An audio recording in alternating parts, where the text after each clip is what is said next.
Point de vue, chapitre 14. Dès son retour, son père demanda à lui parler. Il dut redescendre de son nuage pour entendre ce qu'Hervé lui rapporta. « Je l'ai vu. »« Mais qui ?» demanda Tristan en serrant les poings et en se doutant parfaitement de qui parlait son père. « Mais Sibylle, je l'ai vue. Elle marchait sur le trottoir. J'ai fait semblant de ne pas la reconnaître. Elle faisait les 100 pas devant notre immeuble, Tristan. Il ne faut pas qu'elle puisse approcher le petit. Tristan, tu devrais aller voir la police. »« Je vais prévenir son père, » dit Tristan en s'entêtant à ne pas vouloir choisir l'option du signalement. Quand il l'entendit, Armand tomba des nues. Le comportement de Sibylle paraissait tout à fait normal. Il croyait que sa fille avait compris. Elle regrettait amèrement d'avoir tenté l'inconcevable. Alors Tristan insista lourdement pour qu'il lui fasse la leçon. Elle ne devait pas se promener autour de chez ses parents. Armand lui promit que cela ne se reproduirait plus. Puis, ce fut le grand départ. Un départ dans l'allégresse. C'était le dernier jour du mois de juillet et il faisait chaud. Les parents de Tristan s'invitèrent au voyage pour participer à l'emménagement. Ils furent absolument conquis par la maison et l'environnement. Ils occupèrent la chambre en face de celle de Louis. Ils passèrent des moments sympathiques, entre balades, soirées barbecue et siestes dans les chaises longues sous le parasol. Hervé se sentait comme un poisson dans l'eau, et Hélène était enchantée de voir son fils reprendre une vie heureuse, seul et indépendant, avec son petit garçon si radieux. Les grands-parents de Louis restèrent jusqu'à ce que Tristan reprenne son travail. C'était une bonne transition pour tout le monde. Les adieux furent tout de même déchirants pour Louis, qui se retrouva à devoir affronter la garderie communale dès le 11 août. Ce fut d'abord une grande appréhension, puis il fit connaissance avec ses camarades et il prit vite ses marques, ce qui tranquillisa son papa. Tristan se plaisait dans l'établissement qu'il avait intégré. Il travaillait avec 2 aides-soignants, une femme et un homme. Tous 2 se montraient coopératifs et avenants. Le médecin, Kiradel Placé, était très compétente et d'une grande patience avec les résidents. Cette entrée en fonction augurait d'une bonne entente entre collègues et d'une facilité d'exercice bienvenue. Le premier jour du mois de septembre, la rentrée scolaire était imminente quand Hélène appela Tristan. « Je sais que je vais t'embêter, mais c'est grave. Elle est dans la rue tous les matins et tous les soirs depuis 3 jours. Je crois qu'on devrait aller faire une main courante au commissariat. Hein. Moi, je n'ai pas confiance. Qu'est-ce qu'elle fait, là, à tourner autour de chez nous ?» déballa-t-elle fébrilement. Tristan encaissa le coup et prit une profonde respiration. Heureusement, Louis dormait, il pouvait parler. « Je ne sais pas ce que je vais faire, hein, maman. Moi, je n'ai pas envie de retourner dans les bas-fonds marécageux de cette affaire. C'est la rentrée scolaire pour Louis et je souhaite rester serein pour l'accompagner dans... »« Mais enfin, Tristan, mais tu vas réagir, oui ou non ? Tu te rends compte qu'elle est en train de nous rendre fous à guetter nos allées et venues ? Elle est complètement folle. J'ai peur, moi. » Je vais appeler Armand et... « Mais tu l'as déjà prévenu une fois. Qu'est-ce qui s'est passé ? Rien.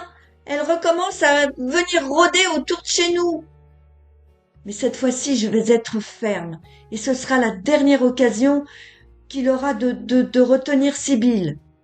Je te préviens qu'avec ton père, La prochaine fois qu'on la surprend devant l'immeuble, nous irons prévenir la police en leur racontant toute cette histoire et nous ne te demanderons pas la permission. » Hélène était en colère et ne comprenait pas pourquoi Tristan se montrait aussi réticent à se protéger d'une personne aussi nuisible.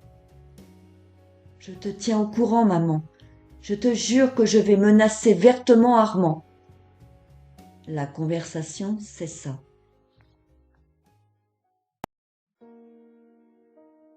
Tristan eut du mal à s'endormir, inquiété par l'évolution de cette mauvaise comédie. Le lendemain midi, il contacta Armand. « Je m'excuse de vous déranger encore, Armand, et sachez que j'enregistre cette conversation. Elle a recommencé à venir tourner autour de chez mes parents. Ils ne le supportent plus, et la prochaine fois qu'ils la surprendront, ils vont aller tout droit porter plainte. Vous devez intervenir si vous voulez protéger Sibylle d'une mise en examen. » « Mais je ne comprends pas ce qu'elle cherche. Sincèrement, Tristan, vraiment, je ne comprends pas, » fit-il l'air abattu. « Mais peu importe maintenant. J'en ai assez de prendre des pincettes. Il faut qu'elle arrête. Ma patience a des limites. Soit elle se calme et elle passe à autre chose, soit j'accompagne mes parents dans la plainte.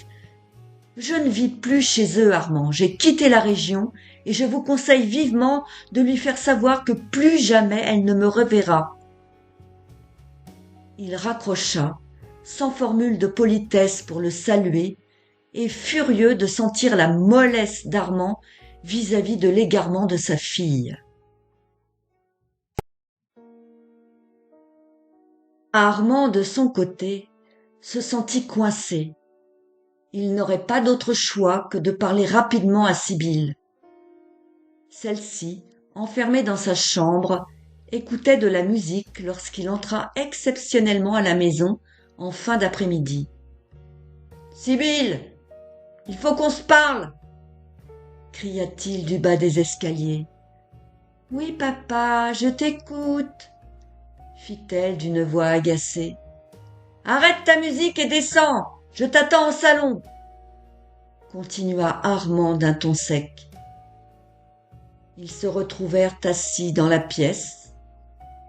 Les volets étaient fermés car un temps lourd sévissait. « Tu sais parfaitement que je suis au courant de ce que tu as fait au Canada, Sibylle. »« Oui, tu me l'as dit. Tu as failli aller en prison. Tu es venue ici pour changer d'air et prendre de la distance. »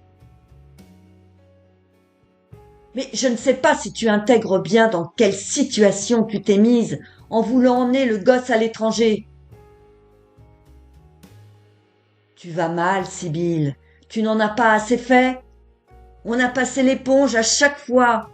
On vient juste d'échapper à un drame et tu recommences à te comporter de façon déplacée. Tristan m'a prévenu que si tu continuais à harceler ses parents en te promenant ouvertement devant chez eux, tu finirais au commissariat avec une plainte.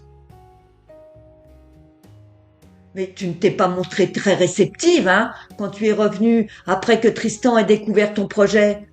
Tu as toujours refusé de me parler, et je vois que ça continue. »« Mais j'avais mal, mets-toi à ma place, » cria-t-elle. « Je ne peux pas me mettre à ta place, Sibylle. Tu es réapparue comme si de rien n'était. Tu es revenue, on aurait cru que rien ne s'était passé. Tu étais dans un déni total. Mais j'avais mal, je les aimais. Tu dois mettre un point final à ton histoire avec Tristan et Louis. C'est terminé. De toutes les façons, ils ont quitté la région. Tu ne les reverras pas. Passe à autre chose si tu veux vivre libre. » Sibylle fut accablée d'apprendre que Tristan était parti définitivement. Elle encaissa difficilement la nouvelle. Elle ne put se contenir et monta dans sa chambre. Armand l'y rejoignit aussitôt. Anéantie, elle pleurait à chaudes larmes allongée sur son lit. Armand, plein de compassion, la consola. Il trouva les mots simples et doux pour l'encourager. Le soir, elle descendit dîner, les yeux rougis et gonflés. Son père avait préparé un délicieux plat de pâtes fraîches au basilic. « Tu as raison, papa. Je vais mettre fin à cette histoire. Je suis décidée à trouver un emploi. Oui, dès demain, je vais chercher. Ne t'inquiète pas, je vais me reprendre. Je suis désolée. Je te jure que je vais changer. Je te promets que tout va reprendre son cours. » Il l'écoutait. Il était ravi de discuter ainsi avec elle. Elle semblait résolue à abandonner cette idée de revoir un jour Tristan. Ils dégustèrent leurs spaghettis en évoquant le futur emploi de Sibylle. Armand se sentait en paix et respirait beaucoup mieux qu'à midi. L'air frais du soir et les propos de sa fille produisaient leur effet. Quelques jours plus tard, Sibylle accueillit son père avec une bouteille de champagne. « Voilà, papa, je suis embauchée !» lui annonça-t-elle avec joie. « Déjà ? Oh, mais c'est formidable ! Tu commences tout de suite ? Dans quelle entreprise ? » « Je commence demain, et c'est dans une agence immobilière à Paris. Oh, tu sais, ils m'ont trouvée compétente et parfaite pour être une de leurs commerciales. J'ai des atouts, tu sais, papa. »« Oh, j'ai aucun doute là-dessus, ma fille. Tu vas pouvoir voler de tes propres ailes. »« Mais tu me chasses déjà de chez toi ?» plaisanta-t-elle. « Mais bien sûr que non.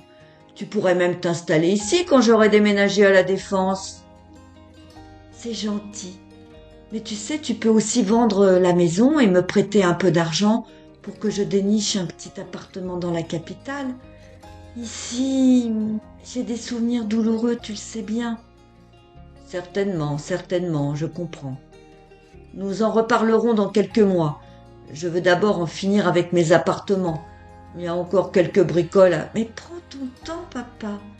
Je peux tenir encore un peu ici. Et puis pendant ce temps-là, je prendrai mes marques à l'agence. Je compte bien faire carrière. Le directeur m'a tout de suite expliqué que je pourrais gravir les échelons rapidement si je montre mes talents. Ah, je suis heureux que tu te sentes mieux, Sibylle.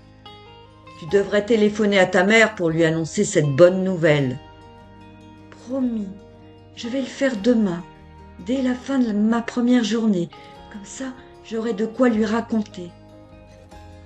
La soirée se termina dans la bonne humeur. Armand était rassuré sur l'avenir de sa fille.